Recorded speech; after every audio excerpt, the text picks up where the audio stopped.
And good morning, Man Hour Nation.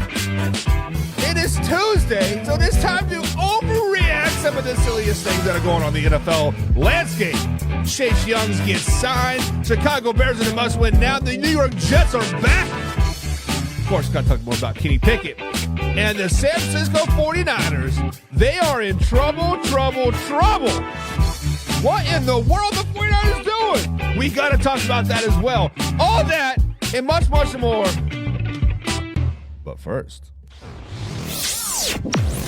And now, Mike's thoughts. The New Orleans Saints have signed defensive end Chase Young to a one-year, $14 million deal. Chase Young did split his time last year with the San Francisco 49ers and, of course, the Washington Commanders. He was traded mid-season. Chase Young was a part of that Super Bowl team that did ultimately get beat by the Kansas City Chiefs. But when I started to look at this signing, I'm like, I just don't like it.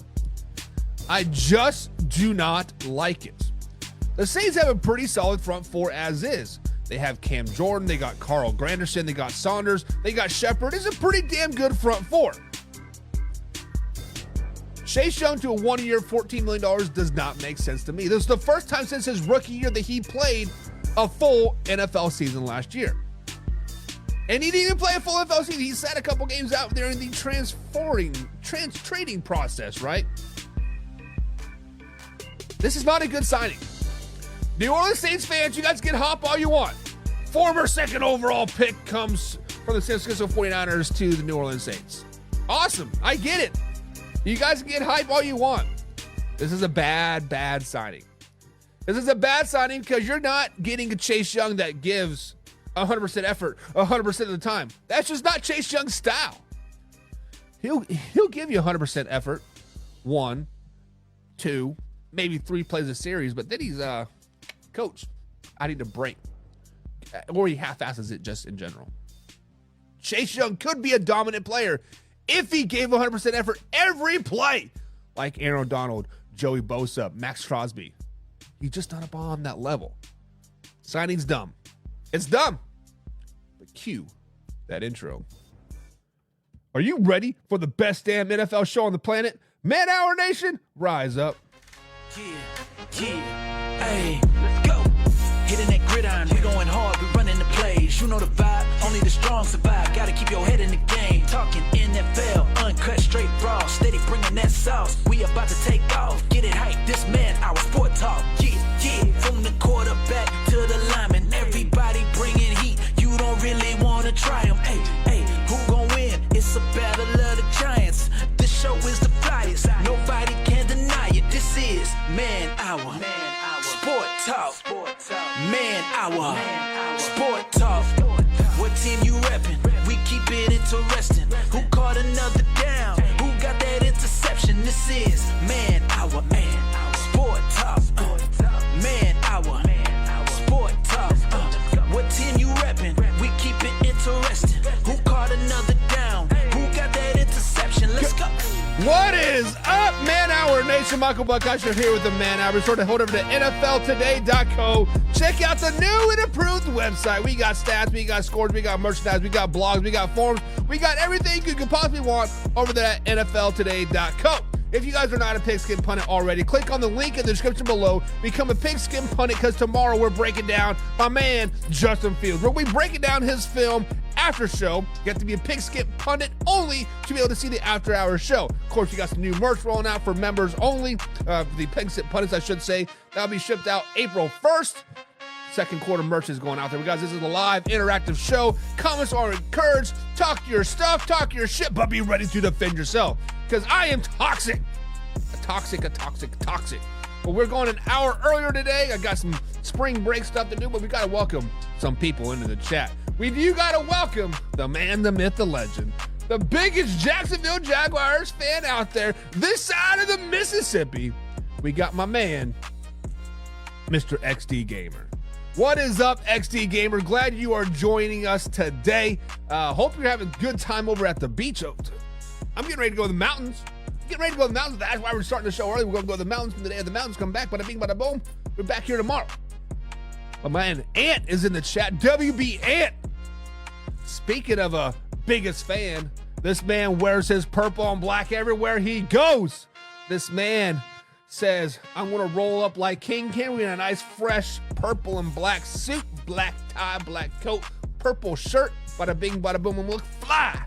Good morning to my man, WB Ant. And he does say that Chase Young was overpaid for sure. 1 year, $14 million. He got those dollar bills, y'all. He definitely got those dollar bills. Jim Powell is in the chat. He says Young is in the league, but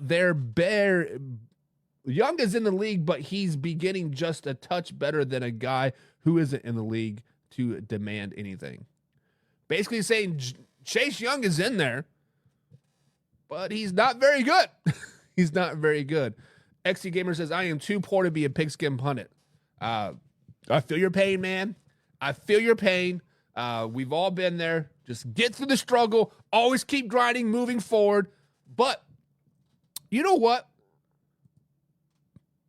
Since I will be making a March Madness bracket, let's have a man-hour only March Madness bracket. Granted, this is an NFL show, but, you know, we all love us some March Madness. We all love filling out a bracket. I've already filled out like 2 or 3 already. My boys, Houston is winning it all from the Big 12. But let's have a man-hour only bracket. I will put the link on YouTube and Facebook in the community section, of course, on our Facebook page. And the winner gets a free pigskin pundit. You can become a free pigskin pundit if you just win the bracket. And if you're already a pigskin pundit and you win that bracket, I'll send you a brand new hoodie or a t-shirt or something. We'll discuss it. We'll discuss. But yeah, I will be making a March Madness bracket, XD Gamer, much like most of the people out there. But guys, let's do a man-hour March Madness bracket. Let's do it. Let's do it. And the winner gets a pigskin pundit or a hoodie or t-shirt, whatever you want. We'll figure it out. We'll figure it out. But, guys, it is Overreaction Tuesday, and that means we got to overreact to some of the silliest things that are happening out there in the NFL. We are going to talk about the Kenny Pickett trade. If he's going to be a starter ever again in the NFL, the Chicago Bears in a must-now-win situation after trading Justin Fields, and the New York Jets. Are they the front runners in the East? But let's get into the title segment of today's show, and that is the San Francisco 49ers. We have seen the rise of the San Francisco 49ers. We have seen them at the pinnacle of the last, 3 seasons, right? Brock Purdy is now their starting quarterback, probably for a long-term deal unless something crazy happens over the next couple seasons. But as a starter, he's been to 2 NFC Championship games, won 1, and been to 1 Super Bowl as well. He is a great fit for the San Francisco 49ers. But, guys, the San Francisco 49ers have issues. There are issues out there for the San Francisco 49ers, and they are screaming it at the top of their lungs, looking at us right dead in the eyes. And they have quarterback issues. The San Francisco 49ers, guys, have quarterback issues. Beyond their starter of Brock Purdy, which is a great fit for the San Francisco 49ers, a great game-managing quarterback, handed off nickel and dime it down the field and had that big arm to throw it down the field when needed. They signed Josh Dobbs, Mr. Astronaut, or I believe the 49ers said Passionaut, right? Because passing the ball and astronaut, they combine the word. Good little wordplay, right? San Francisco 49ers. But they signed Josh Dobbs to a $2.75 million deal, fully guaranteed. Also signed Brandon Allen to a nice little small deal as well to bring basically a third-string quarterback. But the 49ers quarterback issues, guys, are going to be screaming at the top of their lungs if Brock Purdy happens to go down. Last season, 28 teams played a backup quarterback at least one game last season, one of the 10 being 49ers. Now, Josh Dobbs did come in well for the Vikings for a game, played well for the Cardinals for 2 games. Didn't he play for, like, the Browns as well? It's just, Josh Dobbs is not the answer. Brandon Allen is not the answer. Very, very dumb signings for the San Francisco 49ers. The 49ers have quarterback issues. They need to reach out to the New York Jets and bring in Zach Wilson. They need to reach out to the Dallas Cowboys and bring back Trey Lance. They need to reach out to, I don't know, potentially the Pittsburgh Steelers and bring over Kenny Pickett. The 49ers have bad juju happening over there in the Bay, and it starts with the quarterback issues. And beyond that, there have been rumors surfacing about Brandon Ayuk. He has been rumored to be getting traded to the Jaguars, to the Panthers, to somebody, right? I believe it was with the Jaguars. The Jaguars acquired about Brandon Ayuk, and the 49ers wanted a first-round pick plus a player. When a player is involved in trade rumor talks, basically saying, we're shopping you. We like you, but we don't love you, so maybe another team might love you a little bit more. That hurts a player ego a lot. That hurts their ego a lot. Also, after their playoff run, they got a new defensive coordinator. Defensive coordinator wasn't doing it for him. Hell, mid-game, he basically got fired. Let's just be honest for the Kansas City Chiefs. You guys all remember that. The 49ers were playing some type of little prevent defense, and Kyle Shanahan called a timeout. We're not going to run that. Basically took over play calling right then and there. Fired, what's his face, right there on the spot. Was it Steve Wilks? Basically fired him right there on the spot. Let's just be honest. So I got to ask this question, guys, in the comments down below. By all these glaring, screaming issues in San Francisco, quarterbacks, new defensive coordinator, Brandon Ayuk potentially gone, do the San Francisco 49ers have to win a Super Bowl right now? Do the San Francisco 49ers have to win right now? Kyle Shanahan has been on not really the hot seat, but the can't win a big game seat, right? He can get you there. But he's not going to win it for you. His butthole is going to pucker. He's going to dribble down his leg, and he's going to lose you the game. Done it to the Chiefs twice now in the Super Bowl. Did it in the NFC Championship game to the Eagles just a couple years ago. Granted, he's been to the Super Bowl, yes, twice. Never won one.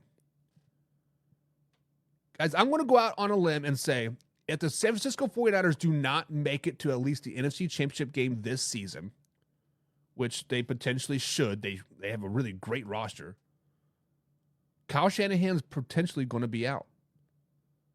If the 49ers do not win now, as in another NFC Championship game, and go back to the Super Bowl, Kyle Shanahan could possibly be out. Let me know, guys. Do you guys think the San Francisco 49ers are having issues? XD Gamer says, we're not getting Ayuk. He's too expensive. Yes, they did ask for a first rounder plus an other player in Brandon Ayuk. But that still hurts the player's ego a little bit, XD Gamer, because when you look at it, when I see my name being dragged across social media, basically saying the San Francisco 49ers don't want me no more, why do I want to be there, right? If my girlfriend and wife are looking for a new house, right? Say we have a 3-bedroom house now and she wants to downsize to a 2-bedroom house. Well, why are you not talking to me about that? Why are you doing this all by yourself? Do you have one foot out the door? Do you plan on leaving me? Questions start going through your head. Brandon Ayuk probably is going to have one hell of a season, or he's going to have the worst season of his career. No more mediocre for Brandon Ayuk. Ant says, oh, well, nah. Ayuk ain't worth all that. Brandon Ayuk is a very, very good receiver, I think, Ant and XD Gamer. I think he is a very good piece to that San Francisco 49ers team. He is a very good Elmer's glue, Gorilla Glue, holding the team together. When we look at the Super Bowl, Debo wasn't doing shit. Old George Kittle wasn't doing shit. Christian McCaffrey was doing his thing, obviously. But Brandon Ayuk was the leading receiver, if I'm not mistaken. Brandon Ayuk, through the whole playoffs, was the guy that got those big catches. The big catch versus the Detroit Lions. Bounced off the guy's helmet into his hands. That was Brandon Ayuk, wasn't it? Brandon Ayuk is a good player. I mean, I would probably give a first-round draft pick for him. XG Gamer Plus, we have no money for him. Yeah, true. I mean, you guys did sign Gabe Davis to a stupid-ass deal, but hey. Also, we have to pay guys like Trevor Lawrence and Josh Allen this season, and they want to get that bag. All right, XG Gamer. First things first, Trevor Lawrence is not going to get paid. Trevor Lawrence is going to be on a new team come 2025. Trevor Lawrence is going to be benched by week number 9. Mac Jones is going to come in and save you all day. Mac Jones is the future in Jacksonville. Mac Jones is the man, the myth, the legend. Mac Jones is, you better save up your jersey and get that Mac Jones jersey now because it's cheap now. Come week 10, it's going to be dollar bills. Yo. I'm just joking with you. Or am I? You never know, guys. But it is Overreaction Tuesday. It's not sponsored by anybody. It should be sponsored by a Monster. Because monsters are great. But on this Overreaction Tuesday, guys, Overreaction Tuesday is very, very simple. We put out a statement such as the basketball goal should be raised to 11 foot. And we determine if that's an overreaction, like, no, that's dumb. It should not be raised to 11 foot. 10 foot's perfect. Or underreaction, like, yeah, you know what, maybe it might make the game a little bit more interesting if it was an 11 foot basketball goal. Maybe those guys wouldn't be jumping out of the gym, right? I don't know. But guys, in the comments below, play along. Is it an overreaction or if it's an underreaction? It's very fun. And this is a live interactive show. And I see every comment that does pop up here. Just like this one. Ant says, yeah, but for a first rounder, a player, that's crazy. Meaning Brandon Ayuk. I don't want nuts. I don't want him. I don't want him. But the first overreaction of this Overreaction Tuesday, we're going to talk about Kenny Pickett. Guys, obviously Kenny Pickett was traded / kind of kicked to the curb by the Pittsburgh Steelers. He was ultimately traded for to the Philadelphia Eagles. Kenny Pickett did have spurts of greatness in his short career with the Pittsburgh Steelers, and when it did matter the most, he did beat teams like the Denver Broncos to kind of solidify their playoff berth or winning record for Mike Tomlin. So, as we know, Kenny Pickett's probably going to end up being the backup quarterback for Jalen Hurts, barring any type of injury, right? So, is it an overreaction or underreaction that Kenny Pickett will never be a starter again in the NFL? Kenny Pickett, guys, was a 20th overall pick just a short 2 seasons ago by the Pittsburgh Steelers, 3 seasons ago. He has kind of been ran through the ringer as a Pittsburgh Steelers quarterback, right?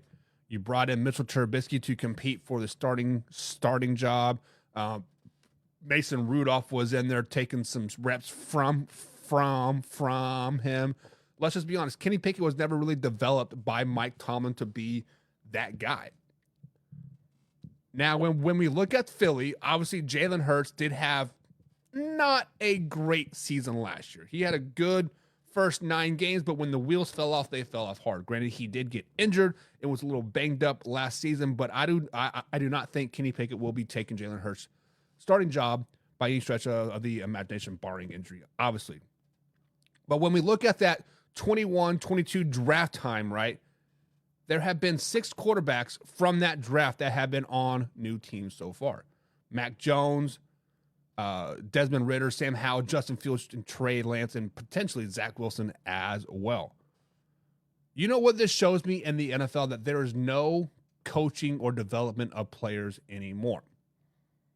On the flip side of that, there will be teams out there in 2025 that will be hunting for quarterbacks. Probably the New York Giants, the New York Jets, Miami Dolphins, just to name a few. Potentially the Arizona Cardinals, Seattle Seahawks. So there'll be an opportunity next year for these quarterbacks and Kenny Pickett to potentially get a starting quarterback job again. And Baker Mayfield has kind of laid the foundation of what these quarterbacks that have been kind of been shunned, what to do. Go to a team, develop, get traded mid-season, sign a flyer, bada bing, bada boom, here's your $100 million. Keep working at it. But is it an overreaction or underreaction that Kenny Pickett will be a starter again in the NFL? I think it's an underreaction. I think Kenny Pickett will be a career backup. I don't think Kenny Pickett will ever be on a team again that says you are our guy.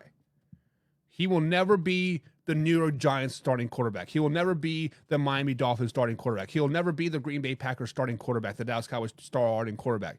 He'll be a really, really good backup piece. And he will have a 10, 15, 16-year career in the NFL as a backup. Spain's calling me. That's kind of weird. But I do not think it is a overreaction that Kenny Pickett will not be an NFL starter again. He will not be an NFL starter like again. I just don't see it. In the comments below, guys, let me know. Will Kenny Pickett start again in the NFL? Jim says the Berg's only sad departure is Rudolph's mom. What? Was Mason Rudolph's mom hot? I don't know. Ant says, I would say neither because IMO, I don't know what IMO means. He has never really been the guy in Pittsburgh. He wasn't properly developed, and he's already not that good. But that doesn't mean he can't get another chance. So Ant says, hey, develop my guy. Let him sit behind Jalen Hurts in Philly. Let Nick Sirianni kind of develop him a little bit. Take the leadership from Justin Hurts, learn how to be a leader, an emotional guy, and you could potentially get one. Not saying he's going to get it, but he could potentially get one. I think Kenny Pickett is a career backup moving forward. Moving on. The Chicago Bears. The Chicago Bears have been having a very active free agency. They brought in some wide receiver help. They brought in some defensive help. They added a few pieces on the old line. But most notably, they traded their starting quarterback, Justin Fields, for a 6th-round pick. They said, get out of town. You are not our guy. So, guys, is it an overreaction or an underreaction that the Chicago Bears and Matt Eberflus have to win the North / make the playoffs, or Eberflus is out and Ryan Poles is out? The Bears did trade Justin Fields for a 6th-round pick. However, he was not Matt Eberflus or Ryan Poles guys whatsoever. Justin Fields was there a year before they were there. So when you have a new GM and a new head coach and you are a young quarterback that isn't really lighting the room up by any stretch of the imagination, it's a hell of a lot easier to move on from you, hence the 6th-round pick. They also never really developed Justin Fields, never really put help around him. You can say DJ Moore, but the play calling was sus as best with that. And when we look at it, let's just be honest, Matt Eberflus should have been fired last season. Matt Eberflus is 10-24 as a head coach in 2 years in Chicago. He has 2 records in Chicago. The longest losing streak, 14 games in a row. And the longest home losing streak at 10 games in a row. Guys, I do not think this is an overreaction one bit. I think Matt Eberflus, Ryan Poles, and the Chicago Bears are on the hot seat. They are going to draft a quarterback via draft, whether it be Caleb Williams, Jaden Daniels, Drake May, whoever they want. The Chicago Bears have done everything they needed to do to be better this offseason, to improve their 7-10 record from last season. This is not an overreaction. Matt Eberflus has to make the playoffs or he is out. The Chicago Bears have to make the playoffs or Ryan Poles is out. Hell, I want to take it one step further. If they do not start 500 or better after the first 8 games, he will be fired. If Matt Eberflus is a below 500 team or a 500 record going into week 9, he will be fired depending on the bye week, wherever it lands. He will be fired by week. The week they're off, he'll be fired if they're not above 500. It's not an overreaction. He is on the hot seat. Matt Eberflus is on the hot seat. Ant says this: I am saying this for him asking for a trade was a sign of weakness, and that means he doesn't feel like he should have to compete with that. He's so.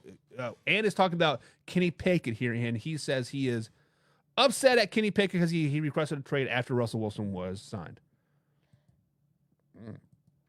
And also says the Bears need to be taken out of the league just like the Commanders.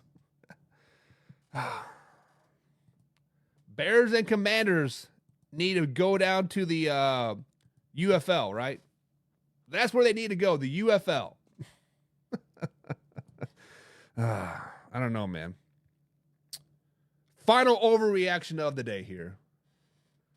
Final overreaction of the day.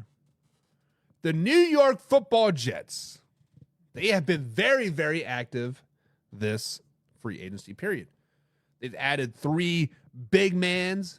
They've added some other help on the defensive side of the ball. But most importantly, Aaron Rodgers will be back after his 4 snaps from last season. So we got to ask this question, guys. Is it an overreaction or is it underreaction that the New York Giants are now the front runners in the East once again? Like I said, this free agency period, guys, the New York Jets have been active in the free agency market. Brought in 3 big offensive linemen to help Nicole Beckham and to protect 40-year-old Aaron Rodgers. Aaron Rodgers is a top 5 quarterback in the league. Aaron Rodgers might even be a top 3 quarterback in the NFL still. However, he is 40 and coming off the Achilles injury. Also, the New York Jets still have Garrett Wilson. Breece Hall is no longer on a pitch count. And Alan Lazard, still Alan Lazard. They need a little bit of wide receiver help, whether it be OBJ or in the draft, or they need to bring in some receiver help. Defense should be top-notch still. Granted, they did have kind of a down year, but it is tough to be great when your offense is so bad. But the biggest thing about the New York Jets is the hype is no longer around them. The hype around the New York Jets is no longer around them, meaning the hard knocks, meaning Aaron Rodgers leading us to the Super Bowl, bringing all of his people in. Alan Lazard, Delvin Cook, McCole Hardman. But I'm going to say it's an underreaction. I'm going to say it's an underreaction that the Jets are the front runners in the AFC East. The reason why is an underreaction is because you still have the Buffalo Bills. Now, I don't trust the Buffalo Bills whatsoever. They lost Gabe Davis. They lost everybody on their defense, it seems like. But they still got Josh Allen. They still have Stephon Diggs. They still have Cook. Their offense is still going to be pretty explosive. Can the Jets overcome that? I don't know. They did week 1 last season. The Patriots are just probably not going to be a very good team. I don't know what they're doing in free agency, but as a Patriots fan, I'll be checking pulse of your friends. And you still got the Miami Dolphins. Miami Dolphins still has that high-flying offense. Secondary got hell of a lot better. But the losses of Wilks and Van Ginkel might be huge. I'm going to say it's an underreaction. I do not think the Jets are the front runners in the East right now. I still think it's the Buffalo Bills. But let me know, are the New York Jets the front runners now in the East with all the offensive line help that they added? We got my man John Peoples in the chat. Speaking of picks and punnies, he says, good morning, y'all. Ant says it's an overreaction. Jets are not winning the East. It is an overreactive. John says they have been active since 1969. What? XT Gamer says, I don't think the Jets won't do anything with their vice president QB. Listen, if Aaron Rodgers becomes vice president, the world's in a great place. XT Gamer says the Dolphins are the front runners. I don't know if the Dolphins are the front runners. I mean, I do like me some Buffalo Bills. I don't trust them. Carson Lang, sorry, man. I don't trust your team. Alpha Rob, I don't trust your team. I still like them to win the East as of right now. Pre-draft, pre-training camp. This is all speculation, right? But I do not like the losses of Van Ginkel and Wilkes for the Miami Dolphins. The pass rush, that front seven is very, very effective last year. And we saw when you don't have an effective pass rush, what the Miami Dolphins might call the seventh defensive end by the time they play the Kansas City Chiefs. The Kansas City Chiefs picked them apart. You can have the best secondary ever, but it's hard to defend for 8, 9, 10 seconds. John says Bears won't even win Cub tickets. John says, nope. A-Rod gets another 5 snaps, then retirement. Oh, man. All right, guys, so that's going to be it for today's show. Started early. Ending early. Because I got to get to the mountains. Got to get to the gorge. Little man wants to go to the mountains. Take a little man to the mountains. We're going to go. We'll be back tomorrow, 10 a.m. East Coast time. Same time, same place. Well, not same time. 10 a.m. See you guys tomorrow. Have a good day. Bye.